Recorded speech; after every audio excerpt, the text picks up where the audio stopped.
being a new person to the committee does not mean I'm a new person to Arkansas. Born and raised here in 1946, and as I walked into this pavilion, and I will certainly respect our time tonight, but I've got to mention that 55 to 60 years ago, this Agri Park, at virtually this same time, and very well could be the same date of the year, my mother and I would come here for the Arkansas Western Gas Company summer picnics, and they were annual events that were just absolutely outstanding. And I do believe that Agri Park was new at that time, and the gas company had a lot to do with donating a lot of this, I think, to the university. But in any event, it brought back a lot of memories to come in here tonight and get a piece of watermelon and be able to tell you that I am running too for Harlan Grove's seat, State Representative number 97. I met Harlan a couple of times on the campaign trail. I did not know he was running, but I wish us both well, and I wish us both a gentlemanly contest as much as possible. I would like to say that growing up in Springdale gave me the opportunity to go to work for a little radio station called KBRS. Some of you all will remember that, hardly. And that gave me the opportunity to work for them through high school and through college, and go to Las Vegas with them, with the Don Ray Media Group, and go to their radio and television station out there and become a television news reporter for quite some time. My wife, Carolyn, also of Springdale, and I lived out there for 25 years, spent many years in the hotel business with the Howard Hughes organization, spent a tremendous amount of time with the Las Vegas Visitors and Convention Authority in the tourism industry in Las Vegas, and then wound up my career there with the telephone company as their public relations and advertising director. I say all that just to give you a snapshot, sort of who we are and where we come from and the roots that we have here in Northwest Arkansas. Coming back in the late 1990s, I made a decision to go into ministry. Went to the University of Tulsa and became a Methodist minister and pastored in Tulsa for several years. And my wife became ill, unfortunately, and I gave up the commuting to be pastor and came back over and ran a volunteer agency here in Carroll County, Madison County, and Washington County called the Retired Senior Volunteer Program. And we did all the delivery of Meals on Wheels and did a lot of hospital work and things like that. And we were kind of done away with by the program called sequestration, but that gave me the opportunity to sort of retire, to continue my ministry and family ministry. I do a lot of funerals for folks that don't have a pastor or a chaplain, if the case may be for a veteran. And I also substitute teach in the Clark County School District, and that keeps me young. I saw those little ones back over, they're already out there. Dad.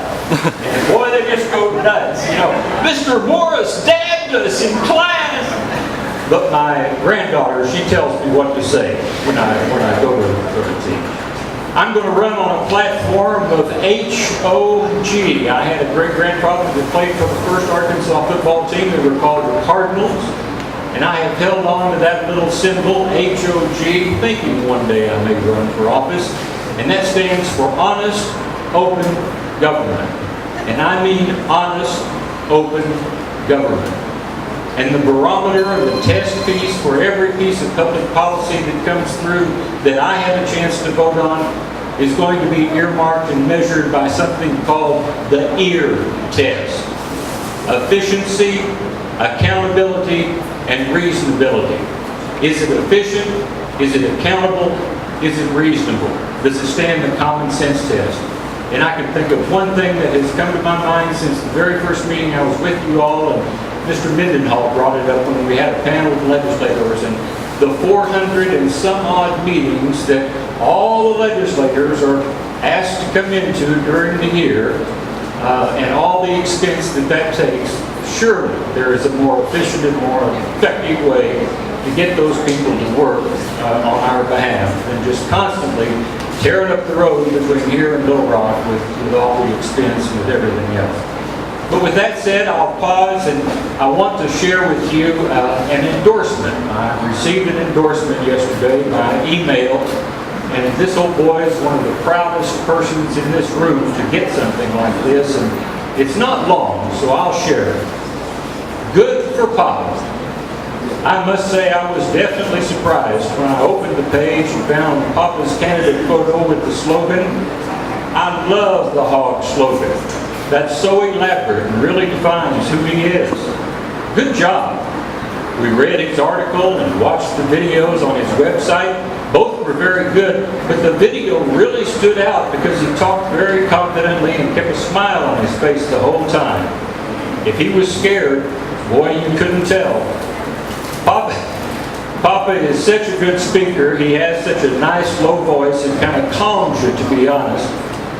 Boy, we were all surprised to find Papa was running for district candidate. Sounds like fun.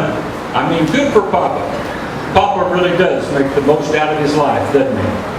We're also proud of Papa and can't wait to see you guys again. You've had a really great Father's Day, I hope, and we'll see you again in August. Tell Papa and Mimi that we wish you all good luck and love you all. Sent from my 13-year young daughter in Kansas City in Overland Park. And I had to share that. My friend Josh Young that helped me put together a website, he and his wife Desiree are here this evening. And when Josh heard that I had received that, I called him and said, guess who I got an endorsement from? Somebody in Kansas. And he said, "You're kidding."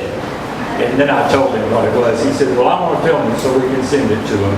And that's what we're going to do. But thank you all for the courtesy of the night tonight, and God bless the Grand Old Park.